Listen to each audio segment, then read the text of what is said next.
শবে বরাতের রাতে একত্রিত হয়ে রাতভর ইবাদত করা ও পরদিন রোজা রাখা কতটুকু শরীয়ত সম্মত? ভাইরা আমার, শবে বরাত উপলক্ষে রাতভর একত্রিত হয়ে মসজিদে ইবাদত বন্দেগী করা কোনো হাদিস দ্বারা প্রমাণিত নয়। এবং দিনের বেলা যে রোজা, এই রোজা শবে বরাত উপলক্ষে না, এটা হলো শাবান উপলক্ষে রোজা। এই রোজা হলো আইয়ামে বীজ উপলক্ষে রোজা। নবী করিম সাল্লাল্লাহু আলাইহি ওয়াসাল্লাম শাবান মাসে এমনি বেশি বেশি নফল রোজা রাখতেন, সেই হিসাবে আপনিও রাখবেন। আবার আইয়ামে বীজ 13, 14, 15 রোজা রাখতেন, সেই হিসাবে রাখবেন।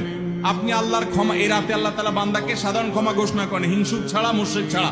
এই রাতের এই ফজিলত পাওয়ার জন্য আপনি চেষ্টা করলে সেটা ভালো, আল্লাহর কাছে ক্ষমা লাভের চেষ্টা করবেন, কিন্তু বেদাতি কোনো পন্থায় না। অনেকে বলে যে এত রাকাত নামাজ, অমুকটা অত সূরা এত রাকাতে পড়তে হবে, এগুলা মন গড়া কথাবার্তা, এগুলার কোনো ভিত্তি কোরআন হাদিসে নাই।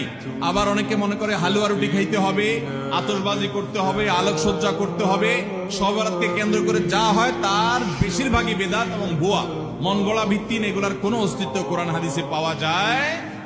আল্লাহ আমাদের সবাইকে সুন্নাহ মেনে চলার তৌফিক দান করুন। আমরা সুন্নাহ মেনে চলবো। শাবান মাসের সবচেয়ে বড় আমল হলো নফল রোজা রাখা, বেশি বেশি রাখবো তো ইনশাআল্লাহ।